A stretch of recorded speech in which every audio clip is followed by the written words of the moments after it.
Hello বন্ধুরা, চলে এলাম আজকে নতুন একটা ব্লগে। আজকে ওয়েদার সকাল থেকে মারাত্মক গুমোট গরম ছিল, তাই তারপরে সময় নষ্ট না করে স্নান করে পুজো দিয়ে দিলাম। পুজো দেওয়া হয়ে যাওয়ার পর একটু ব্রেকফাস্ট করলাম চিড়ের পোলাও। আমার রুমের এসিটা খারাপ হয়ে গেছিলো, তাই আমার বন্ধু এসেছিলো সারাতে।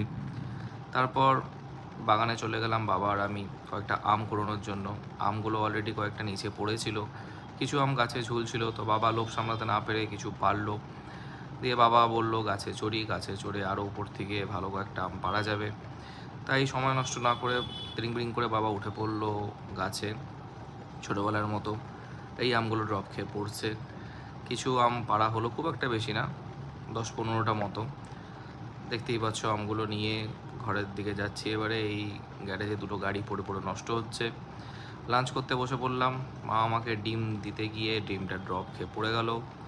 যাই হোক, তারপর চলে গেলাম ছোটো মাসির বাড়িতে। এখানে ছোটো মাসি, মেসো, আমার বোন লাঞ্চ করছে, এটা তাদের বিড়াল। খেয়ে নিলাম একটা থামস আপ। তারপর বাড়ি চলে এসে একটু বই পড়লাম। তারপর চলে গেলাম অফিসে। বাবা কাজ করছিল। তারপর দাদু বললো এটিএম থেকে টাকা তুলে আনতে, তার জন্য বেরোবো। মদন দা দিচ্ছে আমাকে হেলমেটটা। বাড়ি চলে এসে দেখলাম মা কিসের একটা পাঁপড় বানাচ্ছে। একটু চিড়ের পোলাও আবার খেয়ে নিলাম। দিয়ে ছোটো গালিকে এখন খাবার দেওয়ার সময়, ওকে খাবার দেবো, ও চেল্লাচ্ছে। দিয়ে নিজে আমি খেয়ে আমার ব্লগটি শেষ করলাম। টাটা।